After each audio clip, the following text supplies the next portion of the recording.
আল্লাহর মালে হাত দিয়েছে, এ বেঈমানকে আল্লাহ আবাবিল দিয়ে ধ্বংস করবে, আপনাকে আমাকে লাগবে না। বেঈমানকে আল্লাহ দুনিয়া থেকে নিশ্চিহ্ন করবে। তবে জেনে নেন, ইতিহাস আমাদের কাছে আছে, ঘটনাগুলি নতুন নয়, কিন্তু আব্দুল মুতাল্লিবের কানেকশনটা ছিল আল্লাহর সাথে। আব্দুল মুতাল্লিব বলে দিল, আল্লাহ,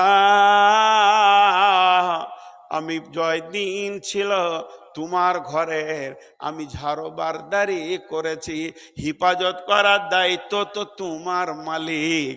সব বেঈমান গেল, তুমি তোমার ঘরের হিফাজত করো। আজকে একটা আব্দুল মুতাল্লিব পাওয়া যাবে কি না, যে একবার হাত তুলে আল্লাহকে বলে দেবে, আল্লাহ, এতদিন তোমার সম্পত্তিগুলোকে আমরা ঘেরে রেখেছিলাম, এখন আব্রাহা ঢুকে গেছে, মাবুদ তুমি এক কাজ করো, তোমার সম্পত্তিকে তুমি হিফাজত করো, আর একবার আবাবিল পাঠাও, আর একবার দেখবো আব্রাহার ধ্বংস। ইতিহাস আমাদের কাছে আছে, আল্লাহ আমাদের ওপরে নারাজ। এর থেকে আর কি বলবো? আল্লাহ আমাদের কাছ থেকে চলে গেছে, নাই দিলে, নাই মনে, নাই মহব্বতে, নাই। আল্লাহ নবী বলছেন, মাছকে 10টা ওসিয়ত করতে করতে বলছে, মাছ, লা তাতরুকান্না সলাতা মাকতুবাতান মুতাআম্মিদান। মাছ রে, তোমাকে হুঁশিয়ারি দিছি, ভালো করে শোনো, ইচ্ছা করে সজ্ঞানে টনটনে জ্ঞান আছে এইরকম অবস্থায় ইচ্ছাকে তো এক ওয়াক্ত ফরজ নামাজ ছেড়ে দিও না। লা তাতরুকান্না সলাতা মাকতুবাতান মুতাআম্মিদান, ইচ্ছা করে এক ওয়াক্ত ফরজ নামাজ ছেড়ে দিও না। মান তারাকা সলাতা মাকতুবাতান মুতাআম্মিদান ফাকাত বারিয়াত মিনহু জিম্মাতুল্লাহ। যদি এই মুসলমান ইচ্ছা করে জ্ঞান বশত এক ওয়াক্ত ফরজ নামাজ ছেড়ে দেয়, আল্লাহর সাথে তার সম্পর্ক শেষ হয়ে যায়। আল্লাহর যে দায়িত্ব ছিল বান্দার ওপরে, আল্লাহ সেটা হাত গুটিয়ে নেয়। এখন সারা পৃথিবীর লোক বলছে গাজীনগরের লোক মুসলমান, বর্ধমানের লোক মুসলমান, আধার কার্ড বলছে মুসলমান, ভোটার কার্ড বলছে মুসলমান, ভোটার লিস্টে আমার নাম মুসলমান, পাসপোর্টে লেখা আছে মুসলমান, আর আসমানওয়ালা আসমান থেকে বসে বসে বলছে মুসলমান লয়, এরা বেঈমান। ঠিক জায়গাতে লিকটা মারতে হবে।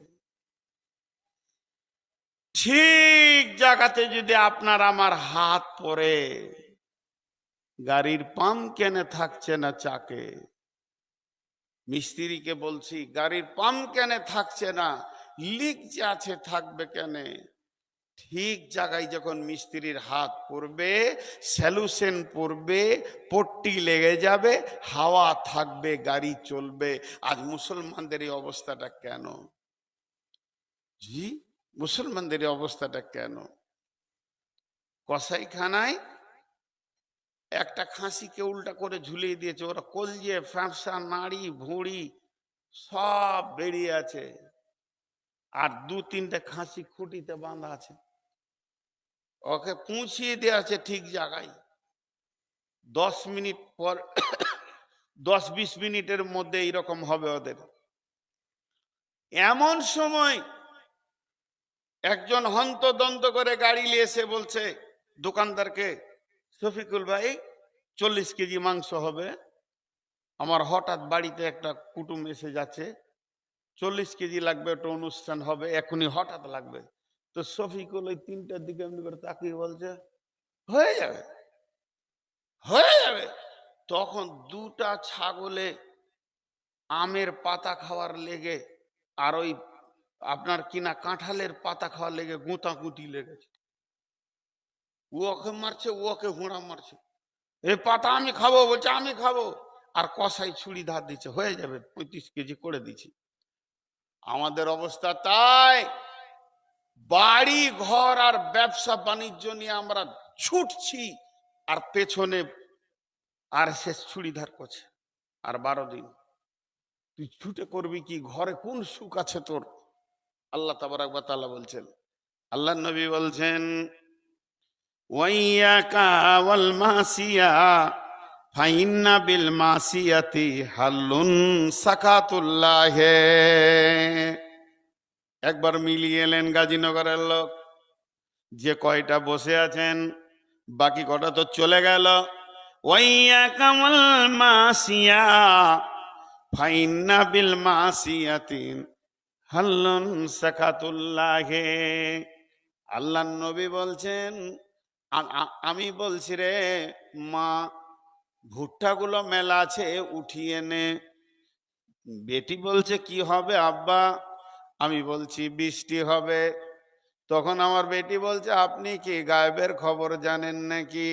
আমি বেটিকে বলছি, মা রে, পূর্ব দিকে তাকিয়ে দেখ, কালো মেঘ উঠে গেছে।